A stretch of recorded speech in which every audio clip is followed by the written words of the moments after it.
The stars stretched endlessly before the Odyssey as it approached Concordia Prime. Captain Sarah Chen stood on the bridge, her hands clasped behind her back, watching the massive station grow larger on the view screen. It was beautiful in a way that made her chest tight. Thousands of ships from hundreds of worlds dotted the space around it, each one representing a civilization that had earned its place among the stars.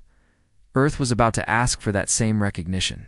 We're being hailed, Lieutenant Morrison said from the communications station. His voice carried the same nervous excitement that hummed through the entire crew. They're sending docking coordinates. Sarah nodded. Take us in, nice and steady. The Odyssey wasn't much to look at compared to the other vessels. Earth's first real diplomatic ship was built from converted colony haulers and outdated military frigates. But it flew. It had gotten them here, and it carried humanity's hopes across 800 light-years of space. That had to count for something. The docking process took 2 hours. Everything had to be translated, checked, and rechecked. The Council's protocols were ancient and complex. Designed by species that had been traveling between stars when humans were still learning to make fire, Sarah felt the weight of that history as she led her small delegation through the airlock and into the station proper. The interior was breathtaking. The corridors were wide enough to fly a shuttle through, with ceilings that seemed to stretch into infinity. Beings of every imaginable shape moved through the space with practiced ease. Sarah saw a creature made entirely of crystalline structures, its body refracting light in impossible patterns. A floating jellyfish-like being drifted past, tendrils trailing behind it. Something that looked like living metal walked on 6 legs, its surface rippling with each step. And then there were the humans. 5 people in their best diplomatic uniforms. Looking small and out of place, their escort was a luminary, one of the Council's official diplomatic corps. It appeared vaguely humanoid, covered in soft, glowing fur that shifted through gentle colors. Welcome to Concordia Prime, it said in perfect English, though its mouth didn't quite match the words. The Council is eager to hear your petition. Sarah doubted that. The preliminary meetings over the past month had made it clear that most Council members viewed humanity as little more than an amusing curiosity, but she smiled and thanked their escort anyway. The Council chamber was vast enough to hold a city. Representatives from 847 species sat in tiered sections that rose toward a domed ceiling painted with star maps. The air hummed with hundreds of different languages being translated in real time. At the center of it all was a raised platform where petitioners stood to make their case. Sarah walked to that platform with her head high.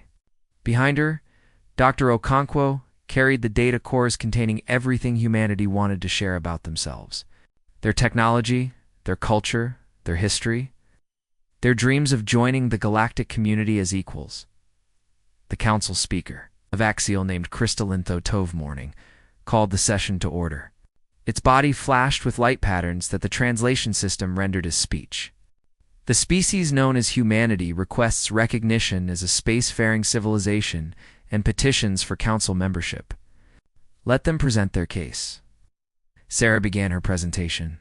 She talked about Earth, about humanity's long journey from scattered tribes to a unified world government.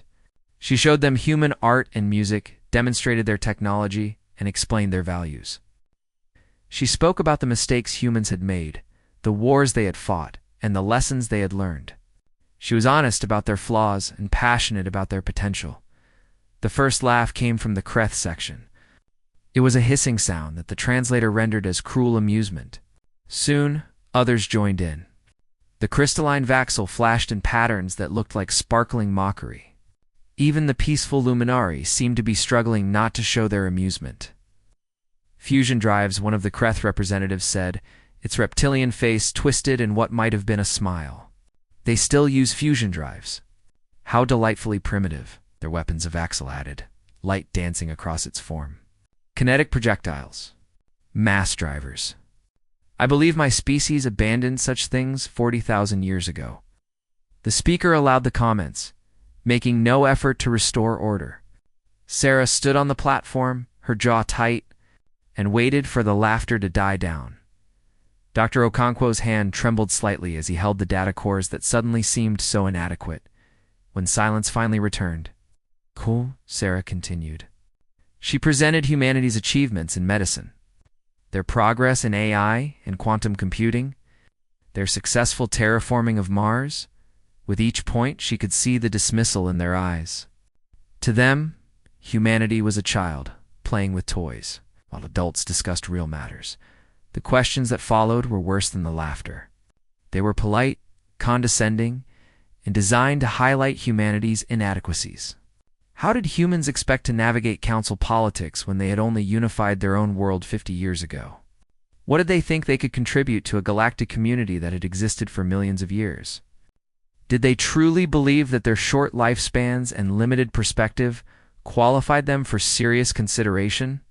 Sarah answered each question with as much dignity as she could muster, but she could feel the decision before it was announced. The vote was unanimous. Humanity was classified as a probationary pre-contact species. They would not receive council recognition. They would not be granted membership. Instead, they were given a list of technological and social milestones they needed to achieve before they could reapply. In perhaps 5 to 8 centuries, the Vaxel speaker said, its lights flickering in what might have been sympathy or might have been mockery. Your species may have matured enough to join us. Until then, we suggest you focus on developing your own solar system. Learn to play nicely with each other before you venture out to play with others. The words stung more than the laughter had. Sarah gathered her delegation and walked out of that chamber with her spine straight and her face calm. She didn't let them see the rage burning in her chest or the humiliation that threatened to choke her. Back on the Odyssey. As they prepared to leave Concordia Prime, Sarah stood alone on the bridge. The station was already shrinking in the distance, the other ships ignoring their departure. To the Council, humanity had already been forgotten, dismissed as just another primitive species that would probably destroy itself before ever reaching the stars. Sarah opened a communication channel and sent a single message back to the station. It was short, simple, and in English. "We'll see you sooner than you think." She didn't wait for a response. The Council didn't even bother to translate it. As the Odyssey turned toward home, Sarah allowed herself a cold smile. The Council had made a mistake. They had looked at humanity and seen primitives. They had judged humans by their technology and found them wanting. But they had missed the most important thing about humanity. Humans didn't quit. They didn't accept no for an answer, and they sure as hell didn't forget an insult. The Council thought this was over. Sarah knew it had just begun. She had spent the entire visit gathering data, analyzing their technology, studying their security systems, and identifying their weaknesses. Every scan, every measurement, every casual conversation had been intelligence gathering. Earth would return to the Council. But next time, they wouldn't be asking for recognition. They would be demanding it. 3 months after the humiliation at Concordia Prime, Earth's reaction surprised exactly no one who actually understood humanity. There was no sulking, no withdrawal, and definitely no acceptance of the Council's verdict. Instead, the United Earth government moved with a speed and focus that would have alarmed the Council if they had been paying attention. They weren't, as far as the Council was concerned. Humanity had been dealt with and dismissed. They had moved on to more important matters. Dr. James Okonkwo stood before the UAG Emergency Assembly, displaying holographic projections that filled the chamber.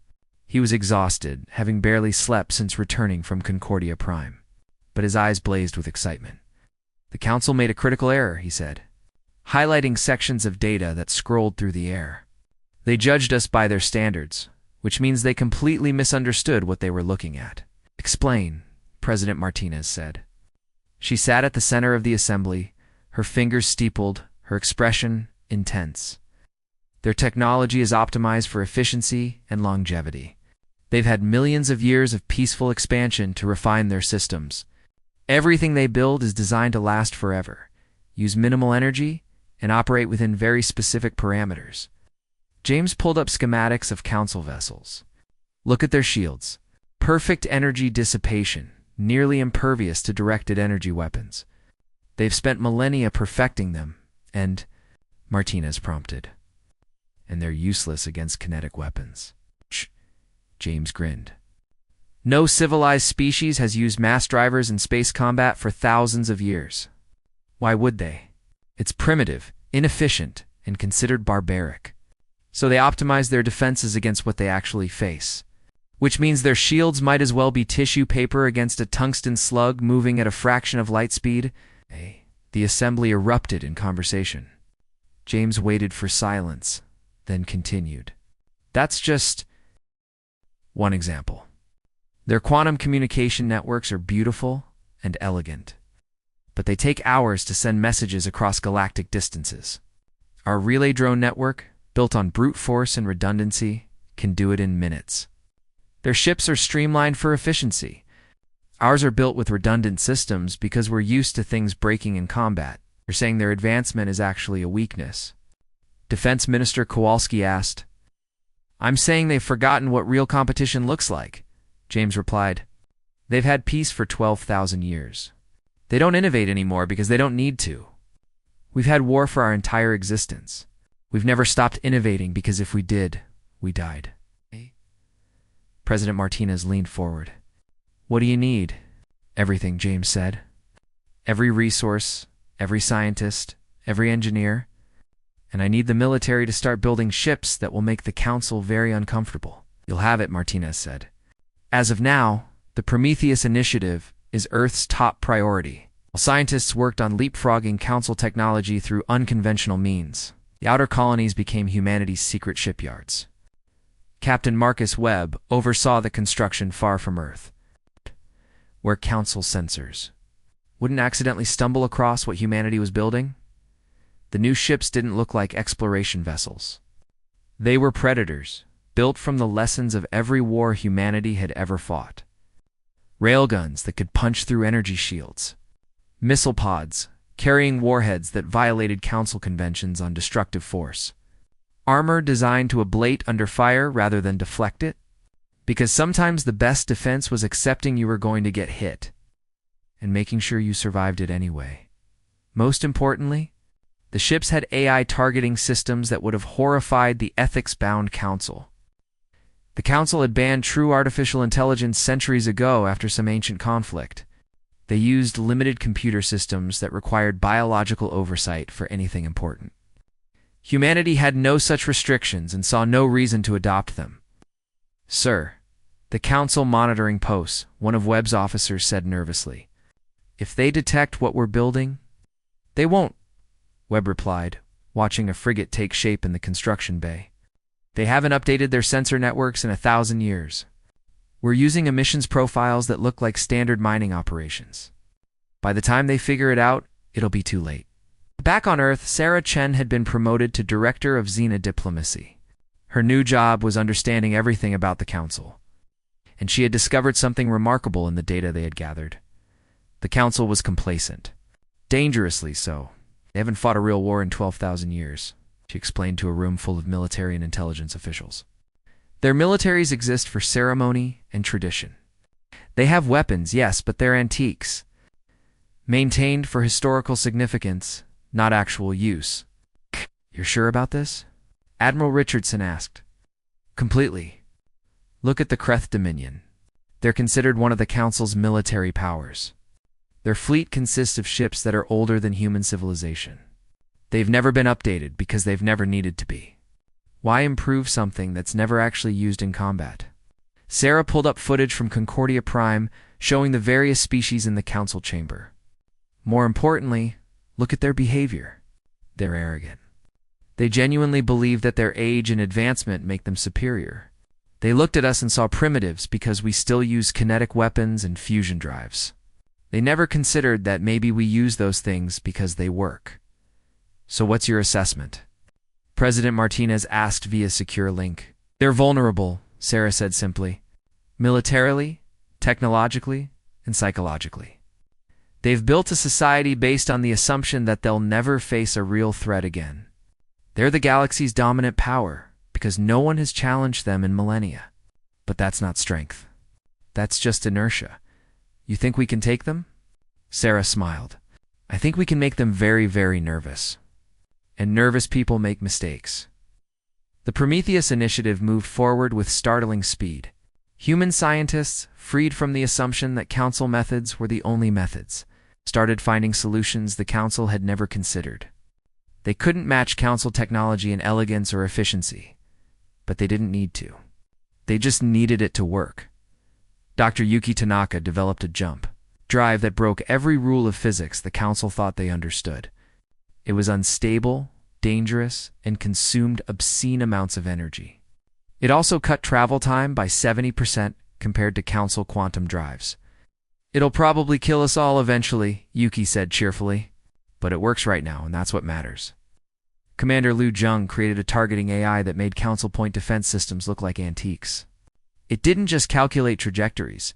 It predicted enemy behavior based on psychological profiles.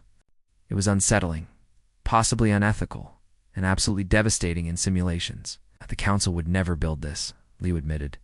They'd spend decades debating the ethics. "We built it in 3 months and asked questions later." Every breakthrough was shared across all of Earth's research facilities. There were no secrets between human scientists, no competition between nations. Everyone understood that humanity had one chance to prove the council wrong. And they couldn't afford to waste it on petty rivalries, but they needed an opportunity. A chance to demonstrate that humanity wasn't some primitive species to be dismissed and forgotten. They needed the council to see what humans could really do.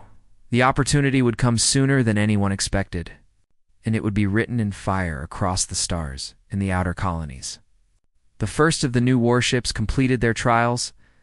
They were fast, heavily armed, and crewed by people who had spent their entire lives preparing for conflicts the council had forgotten could exist. Admiral Chen, Sarah's sister and commander of the new fleet, stood on the bridge of the dreadnought, indomitable, and felt a fierce pride. The council had laughed at humanity. They had dismissed Earth as primitive and insignificant. They were about to learn a very hard lesson about underestimating a species that had clawed its way to the stars through pure, stubborn determination. Humanity wasn't going to ask for recognition again. They were going to take it. The distress call from the Tylery system came on a Tuesday afternoon, Earth Standard Time. It was a simple message, broadcast on emergency frequencies across half the galaxy. "We are under attack. The Kreth Dominion is bombarding our colonies. Please help." "Anyone, please." The Galactic Council received the call at the same time Earth did. The response was immediate, decisive, and completely useless. They convened an emergency session to discuss the matter. Earth's response was different. Admiral Chen was reviewing fleet readiness reports when the call came through. She listened to it once, pulled up star charts showing the Tylery system's location, and made her decision in under 30 seconds. "Plot coordinates for the Tylery system. We launch in 1 hour," so her executive officer said carefully. "We haven't received orders from Earth." "We will," Admiral Chen said. She was right. 20 minutes later, President Martinez's authorization came through, along with a simple message: "Go fast. Hit hard. Make them notice." The human fleet consisted of 12 warships. They weren't the biggest ships in the galaxy, or the most elegant, but they were crewed by people who understood violence in a way the Council had forgotten. And they were equipped with weapons designed by a species that had never stopped fighting. 800 light-years separated Earth from the Tylery system. For a Council ship, that was a 3-week journey using quantum jump points. The human fleet made it in 71 hours using Dr. Tanaka's experimental skip drive. 3 crew members ended up in medical with severe nausea, and one of the ships developed a worrying vibration in its port engine. But they arrived intact and ready to fight. The Tylery system was dying. 47 Kreth warships surrounded the inhabited worlds, their weapons methodically destroying anything that moved. The Tylery had no military, no defenses beyond civilian shields that were never meant to stop military-grade weapons. They were artists and philosophers, admitted to the Council for their cultural contributions. Protected by the promise that the Council would defend them, that promise was currently being debated in committee. While the Tylery died by the thousands, the Kreth detected the human fleet's arrival immediately. 47 ships turned to face the new threat, their sensors analyzing the 12 vessels that had appeared at the system's edge. The readings confused them. The ships were small, primitive, using technology the Kreth recognized as barely postendrial. They were not concerned. Admiral Chen stood on the Indomitable's bridge, watching the Kreth fleet form up into a traditional battle line. They were following tactics that were ancient when Earth was still forming. Honorable, predictable tactics designed for civilized combat between civilized species. "They're hailing us," the communications officer said. "Ignore it," Chen replied.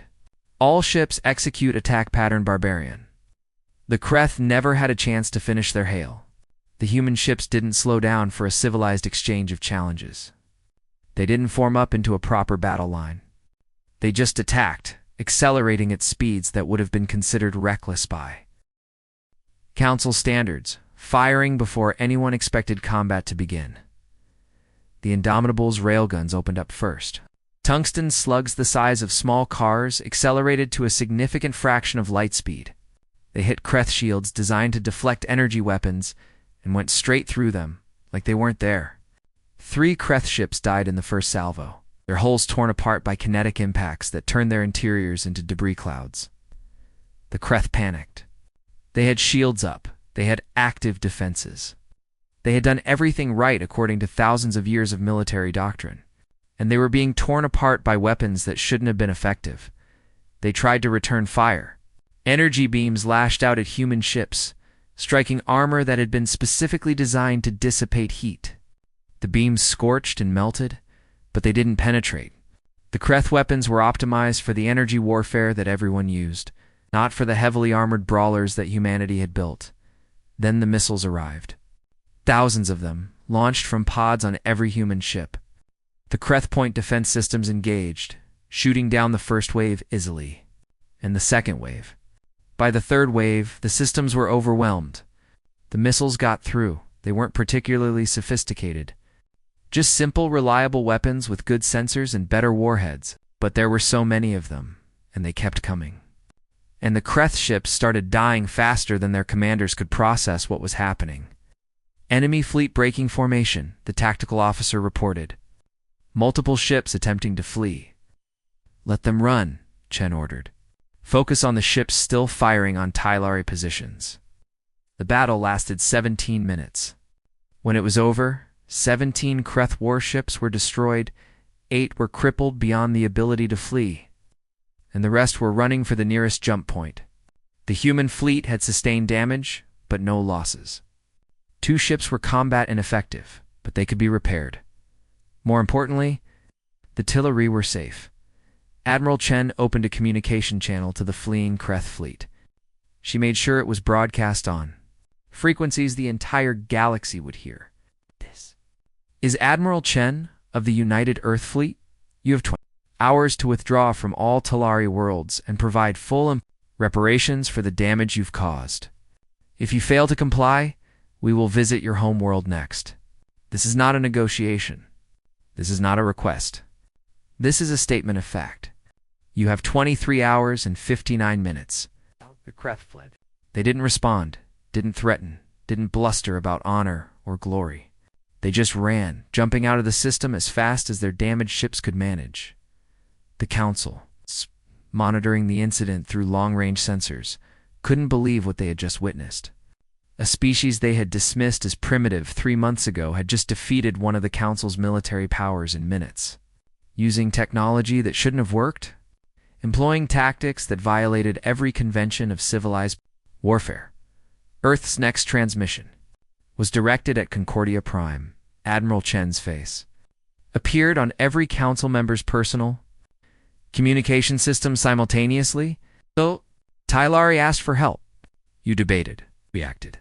They're alive because we were willing to do what you've forgotten how to do. Think about that the next time you dismiss humanity as primitive. The transmission ended. The human fleet remained in the Tylari system for 3 days, helping with rescue operations and making sure the Kreth didn't return. The Tylari wept with gratitude, unable to understand how this young species had saved them when their ancient allies had failed. On Concordia Prime, the Council convened an emergency session. The chamber that had echoed with laughter 3 months ago was now filled with fear, anger, and confusion. The Vaxel demanded humanity be censured for their violence. The Luminari insisted humanity be honored for their heroism. The Kreth wanted revenge. Everyone wanted to understand how this had happened. Ambassador. Sarah Chen received an invitation to address the council. This time, she didn't ask for permission. She didn't petition for recognition. She simply arrived and walked to the center platform like she belonged there. "You laughed at us," she said. "You dismissed us as primitives. You gave us a list of milestones we needed to achieve in 5 to 8 centuries. That was 3 months ago. Today, we saved a council member species that you abandoned. So here's my question. Who's really primitive here?" The council had no answer. The galaxy, watching the proceedings, waited to see what would happen next. Humanity wasn't asking for recognition anymore. They were demanding respect, and they had the firepower to back it up. The emergency council session lasted 6 days. The chamber that normally handled diplomatic minutiae and trade disputes now faced a question. It hadn't confronted in 12,000 years. What to do about a species that was both powerful and unpredictable? Ambassador Sarah Chen attended every session, sitting in a visitor's gallery that hadn't been used in centuries. She didn't speak unless spoken to, didn't interrupt the debates, just watched and listened. Her presence was a reminder that humanity wasn't going away, no matter what the council decided. The Kreth ambassador, its reptilian face twisted with rage, addressed the assembly on the second day. Humanity violated 14 council conventions with their attack. They used banned weapons, employed illegal tactics, and showed no respect for the rules of civilized warfare. They must be censured, quarantined, or eliminated. The Vaxel representative agreed, its crystalline form flashing with agitated light patterns. "We cannot allow a rogue species to operate with impunity. They've shown complete disregard for galactic law. Their technology violates our safety protocols. Their behavior threatens the peace we've maintained for millennia." But the Tylery representative stood with tears still, wet on their feathered faces, and said something that changed the debate. "The council promised to protect us. When the Kreth attacked, where were you? Where were your fleets, your weapons, your promises? You held meetings while we died. Humanity saved us when our ancient allies failed. Call them primitive if you want, but they're the only species that actually kept the promise you all made." That sparked 3 hours of angry arguments. The Luminari tried to defend the council's response time, explaining the complexities of convening a military response. The smaller species, the ones who had joined the council seeking protection, listened with growing unease. If the council couldn't protect the Tylery, how could they protect anyone? On the 4th day, the council's military advisors presented their analysis of the battle. The report was devastating. Human tactics were brutal but effective.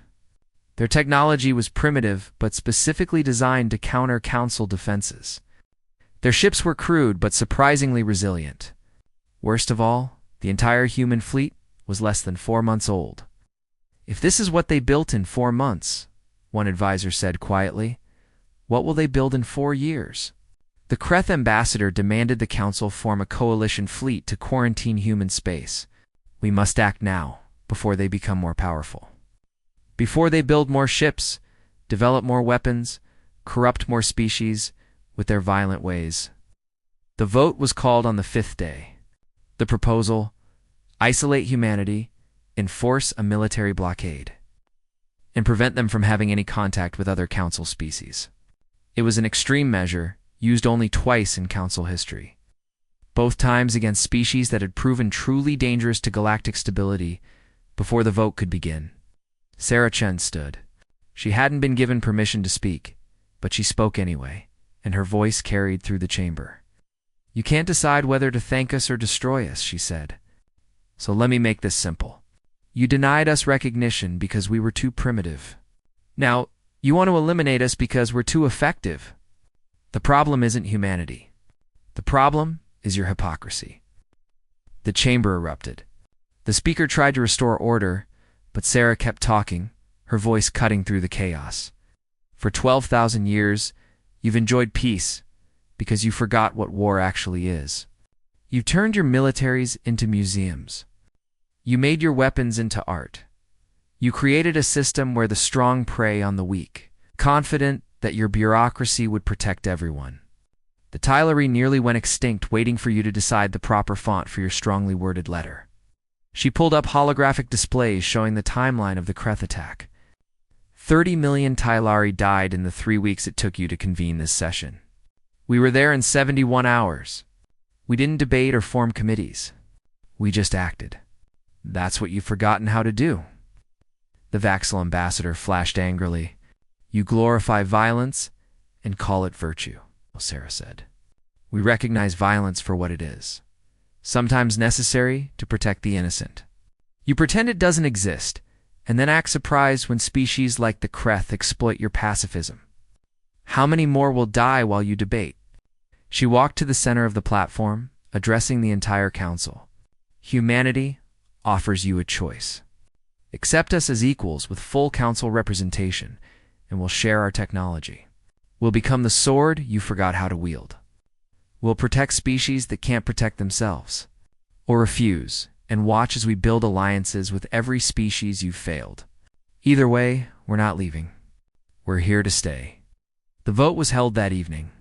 It wasn't unanimous. The Kreth and 7 allied species voted against, but it passed with a comfortable majority.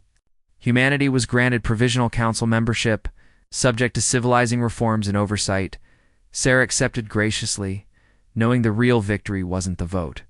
It was the fear she had seen in their eyes. Respect born from fear wasn't ideal, but it was better than the contempt they had shown 3 months ago. But not everyone accepted the decision. In the private chambers of the Kreth embassy, 6 ambassadors met in secret. The Kreth, naturally. The Vasil, the militaristic Torgan, the isolationist Zell, the Ureth collective, and the Javarn, who had remained silent throughout the public debates. This cannot stand, the Kreth ambassador hissed. Humanity threatens everything the council represents. They must be stopped. The council has voted, the Vaxel said, but its lights flickered with uncertainty. Then we act outside the council, the JVARN representative said. Its species was known for pragmatism and cold calculation. Form a coalition of concerned species. Present it as protecting galactic stability.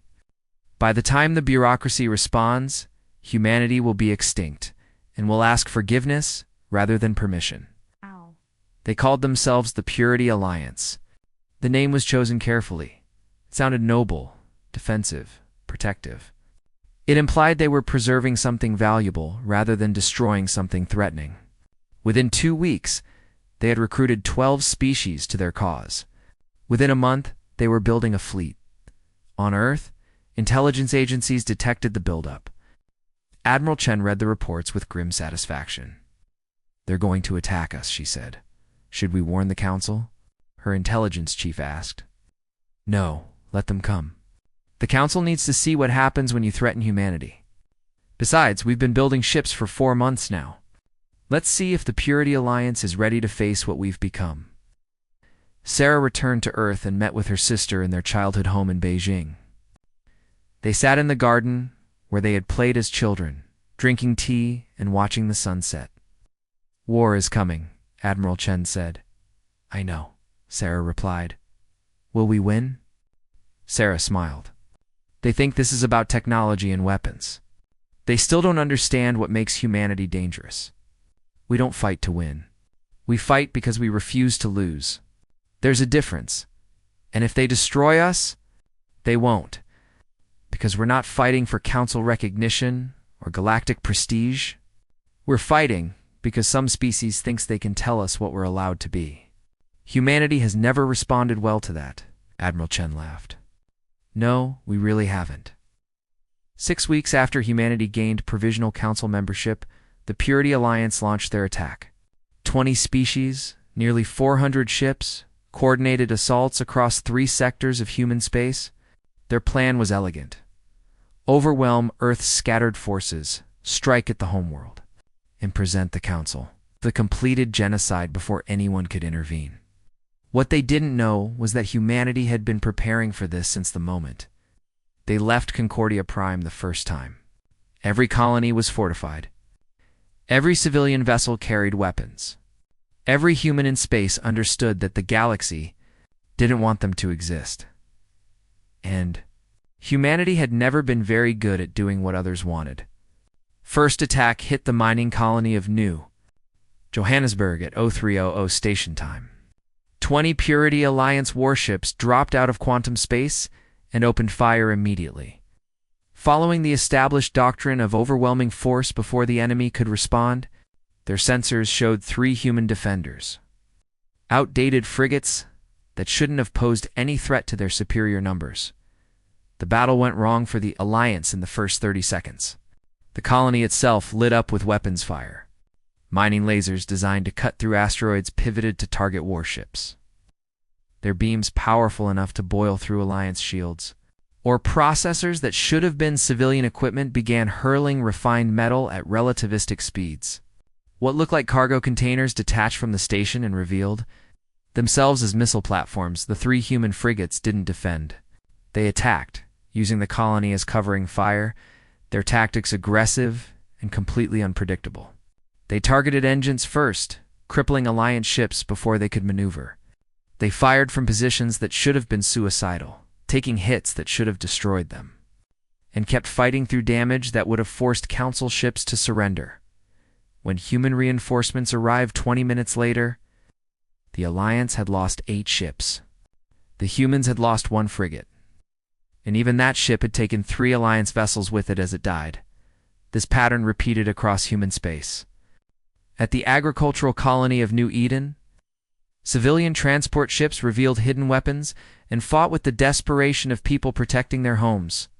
At the research station orbiting Proxima Centauri, scientists activated experimental weapons that violated so many Council conventions that the Alliance commanders couldn't even categorize all the violations.